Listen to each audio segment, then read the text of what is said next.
بسم الله الرحمن الرحيم. الحمد لله رب العالمين، والصلاة والسلام على خاتم الأنبياء والرسل محمد بن عبد الله الأمين وعلى آله وصحبه أجمعين. أما بعد، فأعوذ بالله من الشيطان الرجيم. بسم الله الرحمن الرحيم. ومن أحسن قولا ممن دعا إلى الله وعمل صالحا وقال إنني من المسلمين. مرہٹوارہ کی اس عظیم درسگاہ اور دانشگاہ میں اہل علم کا جو قافلہ فروکش ہے وہ اس بات کا غماز ہے کہ یہ امت اپنے مسائل اور چیلنجز اور مشکلات کو لے کر بیدار مغز ہے. وہ حالات کی آگہی اور زمانہ شناسی اپنے اندر رکھتی ہے، اور خاص طور پر آل انڈیا مسلم پرسنل لا بورڈ اور امارت شریعہ مرہٹوارہ، یہ دو موقر ادارے اگر ہماری رہنمائی کرنے کو تیار ہیں تو کسی طرح کی مایوسی کا احساس ہمارے اندر در آنے کی کوئی ضرورت نہیں ہے. حالات جتنے بد سے بدتر اور ناگفتہ ہوئے جا رہے ہیں، اور صورتحال یہ ہے کہ اسلام اور مسلمانوں کے خلاف ایک چومکھا حملہ ہے، فکری یلغار ہے، ان کی تہذیبی اور دینی شناخت کو اکھاڑ پھینکنے کی کوشش کی جا رہی ہے. اگر اس پورے نالے درد کو ایک شعر میں جمع کر دیا جائے تو یوں کہا جا سکتا ہے کہ ایک دو زخم نہیں جسم ہے سارا چھلنی، ایک دو زخم نہیں جسم ہے سارا چھلنی، درد بیچارہ پریشاں ہے کہاں سے اٹھے. تو یہ صورتحال ہے ملکی، قومی اور بین الاقوامی سطح پر. لیکن ان سب کے باوجود تاریخ گواہ ہے اس بات پر کہ اس امت نے اپنی ثابت قدمی اور اپنی جانثاری کے جذبے سے یہ بات ثابت کر دی ہے کہ یہ حادثات نہ سمجھیں ابھی کہ پست ہوں میں، یہ حادثات نہ سمجھیں ابھی کہ پست ہوں میں، شکستہ ہو کے بھی ناقابل شکست ہوں میں. تو ہم میں سے ہر شخص دنیا کو، باطل طاقتوں کو، طاغوتی تحریکوں کو یہ پیغام دے دے اپنے گفتار، اپنے کردار سے. یہ اذان یہاں کی، تو اپنے کردار اور گفتار سے پوری دنیا کو یہ پیغام دے دے کہ ہم شکست تسلیم کرنے والے نہیں ہیں. لیکن سوال اس کے آگے یہ پیدا ہوتا ہے کہ ان کی سازشیں، یورشیں اور تمام تر تحریکیں اپنی ایک جگہ، لیکن کیا ہم بحیثیت فرد اور بحیثیت امت اسلام کی سرخروئی اور سرفرازی کے لیے اپنا کردار ادا کر رہے ہیں یا نہیں کر رہے ہیں؟ قرآن مجید نے ہمیں یہ پیغام دیا تھا اور آقا علیہ الصلوۃ والسلام نے یہ پیغام دیا تھا کہ حالات کتنے ناگفتہ بے ہوں، حالات سے کتنی مایوسی متشرع ہو، ان سب کے باوجود ہمیں کارگہ حیات میں متحرک و فعال رہنا ہے. اگر ہم چاہتے ہیں کہ متحرک رہیں، فعال رہیں، تو اس سلسلے میں امت کے الگ الگ طبقے کو اپنا کردار ادا کرنا پڑے گا. حضرت عمر رضی اللہ تعالیٰ عنہ کا وہ واقعہ کہ وہ اپنی ایک مجلس میں بیٹھے تھے، گرد و پیش میں صحابہ کا ایک حالہ تھا، اور انہوں نے فرمایا کہ تمنو، اے لوگوں اپنی آرزو کا اظہار کرو، make a wish, make a ول. تو ایک صاحب نے کہا کہ اتمنى ان تملأ هذا الدار من الذهب والفضة ثم انفقها في سبيل الله. میری آرزو یہ ہے کہ یہ گھر سونے اور چاندی سے بھر جاوے اور پھر میں اس کو اللہ کے راستے میں خرچ کر دوں. پھر آپ نے کسی دوسرے صحابی سے کہا تو انہوں نے کہا کہ میری آرزو یہ ہے کہ یہ گھر قیمتی پتھروں اور جواہرات سے بھر جائے اور اسے ہم اللہ کے راستے میں خرچ کر دیں. بات چلتی رہی، یہاں تک کہ صحابہ نے کہا حضرت عمر آپ تو اپنی رائے کا اپنی خواہش کا اظہار کریں. انہوں نے فرمایا اتمنى ان تملأ هذا الدار من امثال عبیدہ ابن جراح وطلحہ وفلان وفلان ثم استعملهم لإعلاء کلمۃ اللہ. میری آرزو یہ ہے کہ یہ گھر عبیدہ ابن جراح اور طلحہ اور فلاں سے بھر جاوے اور ان افراد کو اس فورس کو میں اعلاء کلمۃ اللہ کے لیے استعمال کروں. تو گویا ہمارے پاس اقتدار نہ ہو، وسائل نہ ہو اور مال و دولت کی فراوانی نہ ہو، اس کے باوجود امت کے اس کاز کو ہم روبہ عمل لا سکتے ہیں اور امت کی تقدیر بدلنے میں بڑا کردار ادا کر سکتے ہیں. تو گویا اسلام کی نظر میں وسائل سے زیادہ افرادی وسائل کی اہمیت ہے. اور اس سے ایک نقطہ یہ پتہ چلتا ہے کہ حضرت عمر نے جن افراد کا نام لیا ایسا نہیں تھا کہ وہ سب کے سب امام تھے، وہ سب کے سب عالم دین تھے، بلکہ کوئی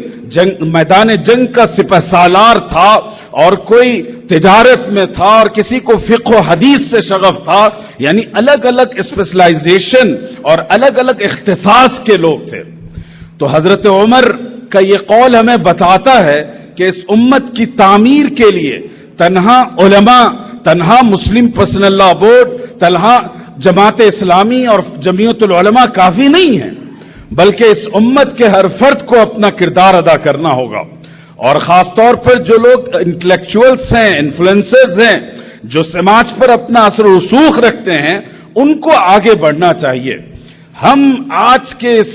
ان حالات میں بھی اگر صرف اپنی دنیا اور زندگی کی رونقوں کو جمع کرنے میں لگے ہیں تو میں سمجھتا ہوں کہ اس سے بڑھ کر بے غیرتی اور بے حسی کی کوئی بات نہیں ہو سکتی. اس لیے جو ڈاکٹرز ہیں، ایڈوکیٹس ہیں، جوڈیشری سے وابستہ لوگ ہیں، نوجوان علماء اور فضلاء ہیں، اور اس کے ساتھ ساتھ بزنس اور تجارت اور ٹریڈ سے وابستہ لوگ ہیں، جتنے پروفیشن سے وابستہ ہیں، ان سب کو تحفظ شریعت کے اس کارواں کا حصہ بننا ہوگا اور اپنی نجات کے لیے، اپنی کامیابی کے لیے اللہ تعالی ہمارے اور آپ کے محتاج نہیں ہیں. دوسری بات، ان حالات میں جو ہماری پالیسی ہو، ہمارا جو لاہ عمل ہو، اس پر بھی ہمیں غور کرنا چاہیے. میں یہ دیکھ رہا ہوں کہ آج کے اس اجتماع میں بڑی تعداد میں علماء اور فارغین مدارس اور ملی تنظیموں کے ذمہ داران موجود ہیں یا اس کے وابستگان موجود ہیں. ایک بات جو بہت درد دل کے ساتھ آپ کے سامنے رکھنا چاہتا ہوں وہ یہ ہے کہ اب حالات اس لائق نہیں رہے کہ ہم اپنے ضمنی مسلکی فقہی مسائل کو لے کر یا مسلکی موضوعات کو لے کر اس پر جدوجہد کریں. جو فقہی مسائل ہیں اس پر اتنا لٹریچر تیار ہے کہ اس میں ایک حرف کا ہم اضافہ نہیں کر سکتے، اور جو مسلکوں کے آپسی اختلافات ہیں اصل میں وہ اختلافات نہیں ہیں، وہ ایگو کے مسائل ہیں، وہ اپنے نفس کی تسکین کا مسئلہ ہے. تو ہم ان تمام چیزوں کو فراموش کر کے اپنی ترجیحات، اپنی پرائورٹیز طے کریں کہ امت کے اجتماعی فلاح و بہبود کے لیے، سرخروئی کے لیے ہمارا کیا لائے عمل ہونا چاہیے. اور جب تک یہ ترجیحات اور پرائورٹیز طے نہیں ہوں گے اس وقت تک ہمارے کام نتیجہ خیز نہیں ہو پائیں گے. تو اللہ کا یہ بہت بڑا شکر ہے، آل انڈیا مسلم پرسنل لا بورڈ جیسا ادارہ جو مسلمانوں کی آواز کو متحد کرنے کے لیے پچھلے 35-40 سال سے سرگرم عمل ہے، اور وہ نتیجہ خیز کام اس نے کیا کہ اس اسٹیج پر مسلکوں کی نمائندگی، ہر گروہ کی نمائندگی ہوتی ہے، اور ہم سب مشترکہ کاز کے لیے، مشترکہ مقاصد کے لیے اپنے اس اسٹیج کو استعمال کرتے ہیں. لیکن اس آواز کو شہنشین سے اتر کر عوام تک، سامعین تک، مبصرین تک، مشاہدین تک پہنچنا چاہیے اور مسجد کے ممبر و محراب تک پہنچنا چاہیے. یہ کتنی بدبختی کی بات ہے کہ آج بھی آقا علیہ الصلوۃ والسلام کے ممبر و محراب کو امت کے اتحاد کے بجائے انتشار کے لیے استعمال کیا جاتا ہے. آج بھی وہاں سے اتحاد کی بات کرنے کے بجائے لوگوں کو توڑنے کی بات کی جاتی ہے.